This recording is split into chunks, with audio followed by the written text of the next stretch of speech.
예, 지금부터 오늘 발제를 해주신 세 분의 발표자 전문가를 모시고 토론을 시작을 하도록 하겠습니다. 자, 토론 시간은 약 한 20분 정도, 20분 정도로 예정이 되어 있고요. 주로 제가 잠깐 요약을 해서 말씀을 드리고 뭐 이제 질문을 제가 먼저 좀 시작을 하면은 또 저 오늘 또 전문가 세 분께서 또 좀 자유롭게 토론해 주시면 되겠고요. 또 시간이 좀 남는다면 오늘 오신 그 기자님들 중에서도 질문 있으시면은 질문해 주셔도 되겠습니다. 자, 첫 번째 주제 발표부터 세 번째 주제 발표까지 잘 우리 경청을 했습니다. 자, 첫 번째 김민정 위원님 뭐 상당히 많은 내용들에 대해서 상당히 또 세부적인 내용들을 잘 제공을 해주셨는데 상당히 그 정보가 많아서 좀 다 파악하는데 좀 어려움이 있었고요. 하여튼 전반적인 지금 코로나 위기와 관련된 그 기업과 산업 그 분야의 이 크레딧 변화 및 또 앞으로 이 ESG라든가 또는 이 정책금융이라든가 또는 국민연금이라든가 이런 역할들까지 굉장히 좀 포괄적인 내용들을 다뤄주신 것 같습니다. 자, 두 번째 주제는 이혁준 본부장님께서 이제 은행과 증권 분야에 국한을 해서 지금 역시 또 이 코로나 위기와 관련된 이 크레딧 상황을 잘 또 요약을 해주셨고요. 또 세 번째 이 김필규 박사님께서 ABS 시장이 이제 가장 전문가이신데 하여튼 최근에 가장 또 아주 따끈따끈한 그런 규제의 변화까지도 다 잘 요약을 해주시고 이 ABS에 관련된 정보를 통합 이 관리하고 또 공개하는 그런 통합 관리 시스템까지도 같이 다 얘기를 해주셨습니다. 자, 그러면은 뭐 시간이 이렇게 많지가 않기 때문에 제가 먼저 질문을 좀 간략히 드리자면은 지금 첫 번째 김민정 위원님께서 아마도 ESG의 중요성에 대해서 잘 지적을 해주신 것 같고요. 또 한편으로 보면은 지금 뭐 최근에 그런 어떤 텍사스의 어떤 기후 그런 어떤 이변이라든가 뭐 그런 게 사실 우리나라도 자유롭지는 않을 거라고 생각이 되고 또 지금 우리를 괴롭히고 있는 코로나 역시도 결국은 우리 이 경제 성장에 따른 어떤 비용으로서 어떤 환경 파괴라든가 자연의 파괴 뭐 이런 것들에 기인한다고 우리가 볼 수가 있고 그런 면에서 사실 이제 ESG가 앞으로 상당히 좀 우리가 좀 중요성에 대해서 인지를 하고 모든 경제 주체가 무엇보다도 ESG에서도 특히 환경 분야의 중요성을 알고 경제 활동을 해야 된다고 생각을 합니다. 자, 근데 이런 ESG에서 문제는 우리가 워낙 자본주의 시장 경제에 익숙해져 있기 때문에 과연 이런 ESG 중요하긴 하지만은 이쪽에서 어떤 시장에서의 어떤 우리가 지금까지 알고 있던 그런 어떤 화폐적인 어떤 수익이라고 하는 것이 이 정의가 되기도 쉽지가 않고 또 그런 이제 수익성을 또 어떻게 찾을 수 있을까 이제 그게 제일 관건이 될 것 같습니다. 그게 아마도 이제 ESG의 가장 그런 어떤 활성화의 가장 중요한 요소가 아닌가 싶은데 이에 대해서는 어떻게 생각을 하고 계신지요? 정부가 주도를 해서 말씀하신 대로 이 친환경, 친사회적 사업에 대한 정부 주도의 그런 어떤 추진이 상당히 적극적으로 지금 되고 있는 상황입니다. 최근에 기후변화 관련해서도 글로벌 그리고 우리나라 정부까지 매우 관심이 확대가 되고 있는데 특히 말씀하신 에너지 관련된 어떤 정책들, 친환경 정책들이 최근에 가장 급부상하고 있는 부분인 것 같습니다. 그래서 기본적으로 발행 주체 기업들 입장에서 보면은 에너지 저감, 에너지 효율화를 위한 그런 노력이 더 강화가 될 것 같고요. 특히 또 정부 차원에서 보면은 신재생 에너지 투자 확대를 통해서 에너지의 어떤 공급 측면에서 좀 더 안정성을 기할 것으로 그렇게 기대하고 있습니다. 따라서 이 부분은 한전과 그 발전 자회사들이 전력을 생산하는 과정 또는 이제 그 민간과 함께 협력해서 이 부분을 또 개척해 나가야 되는 부분이라고 생각하고 있고요. 관련돼서 그린본드 친환경적인 녹색 채권 발행 조달을 통해서 이 시장이 더욱더 커질 것으로 기대하고 있습니다. 코로나 이후에 아무래도 또 친사회적인 그런 소셜본드 사회적 채권에 대한 발행 수요와 투자 수요도 커지고 있습니다. 아까 앞서서 많이 말씀하신 그런 한국주택금융공사의 MBS가 서민금융 지원 목적이기 때문에 사회적 채권으로서 상당히 가치가 높다라고 판단하고 있고 공공기관과 그리고 금융기관들 그리고 민간에서도 이 사회적 채권 친사회적 기업을 친사회적 성향의 자금 조달도 이 S 사회적 채권 조달을 통해서 상당히 확대하고 있는 상황입니다. 그래서 이런 어떤 발행 수요가 계속 점증되고 있고 이 부분은 공공부터 민간까지 상당히 광범위하게 확대가 되고 있고 투자자들도 연기금과 운용사 모든 다양한 투자자들이 이에 대한 어떤 관심과 이해가 높아지고 있기 때문에 이 시장이 더욱 커질 것으로 보고 있습니다. 마지막으로 아무래도 이 채권, ESG 채권이 금리가 다른 일반 채권보다 조금 낮기 때문에 이 투자자들의 어떤 펀드 자금에 있어 운용상에서의 수익률 이외에 어떤 다른 뭐 세제 혜택과 같은 인센티브가 또 제공이 된다면 ESG 채권 시장이 더욱더 활성화될 것으로 기대하고 있습니다. 네, 아무래도 뭐 전적으로 시장에 맡기기보다는 아무래도 정부의 역할이 뭐 중요하고 또 필요할 것 같습니다. 특히 이제 어떤 세제 혜택이라든가 또 뭐 이런 측면에서도 정부의 역할이 상당히 중요한 영역일 것 같고요. 그 두 번째 그 발제에 대해서 좀 여쭤보도록 하겠습니다. 조금 오늘 그 크레딧 포커스에서 했던 주제보다는 약간 좀 비껴나는 말씀일지 모르겠지만은 지금 이혁준 본부장님께서 은행과 증권사의 이 크레딧에 관해서 발제를 해주셨는데 보다 장기적으로 보면은 지금 뭐 물론 오늘 또 그 비트코인 가격이 크게 떨어지긴 했지만 이제 최근에 와서 이 비트코인 포함한 그런 가상화폐의 가능성이 뭐 과거 1년 전보다는 훨씬 더 지금 또 높아진 것 같아요. 사실은 그 가상화폐가 지금 이제 실제 거래에 쓰이고 있지 않지만은 뭐 아시다시피 최근에 그 테슬라의 일론 머스크가 무려 자기네 그 테슬라 자산으로 한 1조 7천억 원 정도의 비트코인을 매입을 해서 지금 이 비트코인 시장 및 가상화폐 시장을 굉장히 자극을 하고 있는 그런 상황이고 또 향후에 그 테슬라 자동차를 또 가상화폐로 팔겠다는 뭐 그런 이 공언까지 하고 있습니다. 저는 아마 가상화폐에 대해서 뭔가 이제 새로운 게 등장을 하면 여러 가지 이제 저항이 있기 마련인데, 우리가 뭐 예를 들어서 어떤 그 모빌리티의 어떤 혁신 시스템이 나오니까 이제 기존의 택시 업계에서 이제 반발을 한다든가 이런 어떤 그 새로운 신기술에 대한 저항이 있기 마련인데, 이 가상화폐에 대해서 결국 이제 궁극적인 저항 세력은 결국 이제 정부와 중앙은행과 기존의 은행이 아닌가 생각이 되고요. 하여튼 뭐 가상화폐의 성공 여부를 떠나서라든지 최근에 어떤 핀테크의 발전상을 보면은 과연 지금 은행이 지금까지 그런 어떤 규모 또는 어떤 수익성 또는 지금까지 어떤 위상 이런 걸 과연 장기적으로 과연 유지할 수 있을까? 은행이라고 하는 비즈니스는 뭐 아시겠지만은 100년 전에 하던 비즈니스나 지금 하는 비즈니스나 특별한 혁신이 없어도 소위 이제 규제 산업이라는 측면에서 이제 그 소수의 어떤 라이선스를 가진 은행들만 그 비즈니스를 하게 되다 보니까 뭐 하여튼 100년 전의 방식으로 비즈니스를 한다 하더라도 지금까지도 굉장히 큰 수익성을 올리고 있는 데가 이제 은행일 것이고요.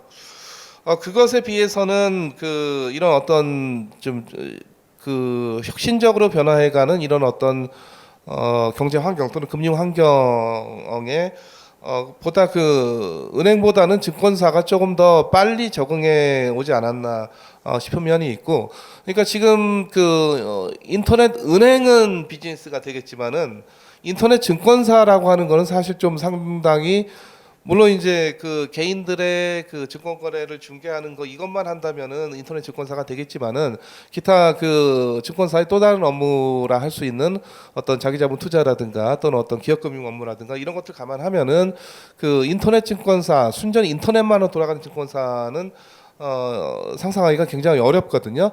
그렇게 보면 오히려 그 지금 이와 같이 급격히 변화해가는 소위 뭐 우리 4차 산업혁명 또는 어떤 빅데이터의 시대 또는 AI 인공지능의 시대에 보다 좀 더 경쟁력을 상대적으로 쉽게 이룰 수 있는 분야가 은행이고 오히려 좀 경쟁력을 보다 크게 강화할 수 있는 분야가 증권이 아닌가 저는 개인적으로 좀 그런 생각을 하고 있는데요.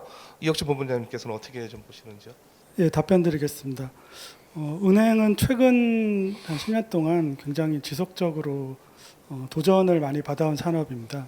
뭐 가깝게는 이제 핀테크 기업으로부터 이제 여러 가지 은행의 어떤 기능에 대해서 이제 도전을 받아왔고 이제 최근에는 이제 그 교수님께서 말씀하신 대로 핀테크라든지 이런 그 가상화폐 부분도 이제 은행의 역할에 대해서 또 이제 의문을 가지게 하는 좀 그러한 부분입니다. 그래서 이러한 부분은 앞으로도 계속 은행이 극복해야 될 과제이고 은행의 이제 장기 전망에 대해서는 뭐 이런 말이 예전에 있었습니다. 향후에는 이제 뱅킹만 남게 되고 뱅크는 남지 않을 수도 있다. 뭐 이런 얘기가 있었는데 그러한 것처럼 과거에는 은행이 이제 뭐 예금이라든지 대출, 뭐 각종 금융 서비스를 종합된 번들 서비스로 시장에 제공했던 것이 지금 이제 각종 테크 기업들을 통해서 각 기능별로 도전을 받고 있기 때문에 이 부분에 대해서 이제 은행 산업에 종사하시는 분들과 이제 중앙은행의 고민이 있을 거라고 생각이 되고요. 여기에 대해서는 아직 뭐 정답은 없고 그리고 이제 뭐 획일화된 전망도 이제 나와 있지 않지만은 은행 부분의 역할이 과거보다는 많이 금융산업 내에서 좀 축소되는 쪽으로 가지 않을까. 기존의 은행이 독점해왔던 많은 기능들이 이제 다른 테크 기업이라든지 다른 금융회사들이 그 영역을 많이 도전을 하고 있기 때문에 은행의 역할은 이제 현재보다는 좀 축소되지 않을까 그런 생각을 갖고 있습니다. 증권에 대해서는 이제 국내 증권 산업은 이제 과거에 이제 스탁 매매 위주로만 이제 영업을 해오다가 최근 몇 년 동안 뭐 IB라든지 여러 쪽으로 이제 수익원이 다변화된 부분이 긍정적이라고 보고 있는데요. 이 과정에서 이제 지금 각종 이제 또 테크 기술이 가미가 되면서 증권사에게 새로운 이제 기회가 열리고 있지만 말씀드렸듯이 그 인터넷 증권 부분은 교수님께서 말씀드렸듯이 그 부분은 이제 카카오뱅크 같은 인터넷 은행이 성과를 거둔 것 같은 그러한 결과를 조기에 내긴 좀 쉽지가 않다. 좀 그런 생각을 개인적으로 갖고 있습니다. 그러니까 그 이유는 그 전에 카카오뱅크가 이제 인터넷 은행을 통해서 각종 기존의 은행들이 하지 않았던 혁신을 많이 선보이면서 시장을 많이 잠식해 왔는데 이제 그 부분은 이제 기존 은행들이 상당히 좀 관료적이고 도전에 대해서 좀 보수적인 그러한 태도를 취했기 때문에 카카오뱅크가 진입할 여지가 있었다고 생각을 하고 있습니다. 다만 이제 인터넷 증권사의 경우는 증권사들은 은행에 비해서 상당히 좀 경쟁에 그 적극적인 모습을 보인 업종이고 그리고 이제 그 인터넷 증권사들이 도전을 하는 영역은 기존 증권사들 중에서 뭐 키움증권이나 이베스트 증권처럼 이미 모바일에 특화된 증권사들이 상당 부분 영역을 확보하고 있고 좀 역량을 갖고 있기 때문에 이 부분을 뚫어내기가 그렇게 쉽지는 않을 것이라 이렇게 보고 있고요. 그럼에도 불구하고 이제 카카오뱅크가 그동안 보여줬던 혁신이라든지 여러 가지 새로운 도전을 감안했을 때 인터넷 증권사에 대해서도 향후 어떠한 모습을 보여줄지에 대해서 관심을 갖고 지켜보고 있습니다. 이상입니다. 네, 감사합니다. 예, 결국은 그 지금 상당히 이제 그 세상이 뭐 아시다시피 그 사람을 기계가 또는 머신이 대체를 해 가고 있는 것 같습니다. 그래서 지금 은행 같은 경우에는 지금 카카오은행이라고 하는 그 순전히 인터넷으로만 돌아가는 은행이 작동을 하는 거 보면은 완전히 그냥 그 이 프로그래머된 또는 어떤 알고리즘을 가진 그런 이 기계가 그 은행이라고 하는 지금까지 우리가 생각했던 걸 보면 상당히 거대한 그 조직이 할 수 있었던 비즈니스라고 생각했던 것을 거의 뭐 100% 대체를 해 가고 있는 것 같아요. 그만큼 이제 은행이라는 부분의 그 업무가 수신과 여신이라고 하는 걸로 굉장히 좀 그 단순화된 업무가 아닌가 싶고요. 반면에 그 증권사는 그다지 이 모든 업무들을 전부 다 지금으로서는 모두 기계가 다 대체할 수 있는 그런 가능성 상당히 좀 적지 않은가 생각이 돼요. 그런 면에서 보다 장기적으로 봤을 때 좀 그 은행은 기계가 아마도 대체를 100% 하게 될 것 같고 증권사는 좀 그렇지 않은 것으로 예상을 하고 있습니다. 자, 세 번째 그 김필규 박사님 주제 발표에 대해서는 조금 좀 간단한 단편적인 좀 질문을 드리도록 하겠습니다. 그 ABS는 주로 기관 간의 거래가 맞죠? 그 개인들은 별로 ABS 투자 사례가 없지 않습니까? 예, 발행 규모가 좀 크고 네. 상대적으로 구조가 복잡하다 보니까 전문 투자자들을 위주로 하는 시장에서 주로 거래가 되고 있습니다. 그렇게 보면은 지금 그 개인이 많은 익스포저를 갖고 있는 것도 아닌데 그 기관들끼리 거래를 하는데 거기에 좀 그 정부가 좀 개입을 해서 여러 가지 어떤 정보나 어떤 그 인센티브 얼라이먼트를 위한 어떤 규제나 이런 규제를 하는 게 조금 좀 과도할 수 있는 거 아닌가요? 왜냐하면 기관들끼리 서로 어차피 사적 자율로 알아서 할 수 있는 일일 수도 있을 것 같은데요. 예, 뭐 자산유동화증권에 대한 정보 수요는 이게 일단 투자자들 구성을 보면 기관 투자자들을 위주로 돼 있는 부분이 있습니다. 하지만 특히 이제 ABCP 같은 경우에는 기존의 유동화증권, 즉 자산유동화법에 근거한 유동화증권에 비해서 워낙 규제가 없다 보니까 이쪽 시장에 쏠림 현상들이 발생하고 있고 궁극적으로 이런 자산들은 실제로는 엔드 유저들은 일반 투자자일 가능성이 굉장히 높습니다. 왜냐하면 이게 다 펀드로 들어가거나 또는 기관 투자자들의 자산 운용으로 쓰이고 있기 때문에 따라서 시장을 투명하게 만들고 이를 통해서 시장을 건전하게 하는 부분들이 중요하다고 판단이 되고 있고요. 또 하나 유동화와 관련되는 공시 규제가 도입된 가장 주된 요인은 글로벌 금융위기의 주된 원인이 결국은 미국이나 유럽의 유동화와 관련되는 부분의 투명성의 이슈들이 부각이 됐기 때문에 그래서 전반적으로 우리나라를 포함해서 글로벌 표준이 이제는 유동화와 관련되는 이 공시를 더 강화하고 규제를 강화하는 부분이어서 그런데 결국은 이게 정반합이어서 또 이렇게 강화되다 보면 또 일부의 이런 과도한 규제가 시장을 저해한다는 주장이 지배적일 수 있고 그에 따라서 또 일부 규제는 다시 또 완화될 가능성이 굉장히 높다고 이렇게 보여집니다. 네. 혹시 이 ABS도 어느 정도 좀 표준화를 해서 그 지금 우리 한국 거래소에 보면 이제 주식만 거래하는 게 아니라 일부 그 채권 거래 플랫폼이 있지 않습니까? 그쪽에 그 ABS가 뭐 일부 좀 상장될 수도 있는 그런 가능성이 있을까요? 그래서 개인들이 뭔가 좀 더 좀 접근성을 좀 더 쉽게 할 수 있도록. 네, 사실은 이 주식과 다르게 채권의 경우에는 이 표준화의 정도가 굉장히 현저하게 낮죠. 네. 예를 들면 국채의 경우에도 3년짜리 채권을 발행하는데 오늘 발행한 채권과 6개월 있다 발행한 채권은 종목이 다르죠. 다르죠. 네. 만기가 동일하다.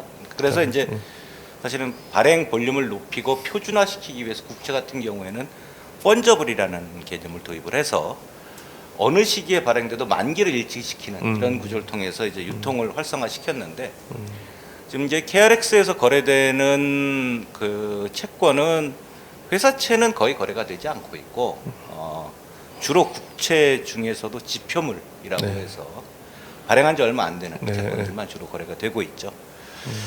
따라서 이제 사실 유동화증권은 회사채보다도 기초자산도 굉장히 많고 구조도 다양하고 또 신용보강도 뭐 다양하게 들어오기 때문에 거래소에 표준화된 상품을 도입하는 데에는 좀 한계가 있다고 상당히. 보여집니다. 그렇군요. 다만 유럽의 경우에는 규제적인 목적으로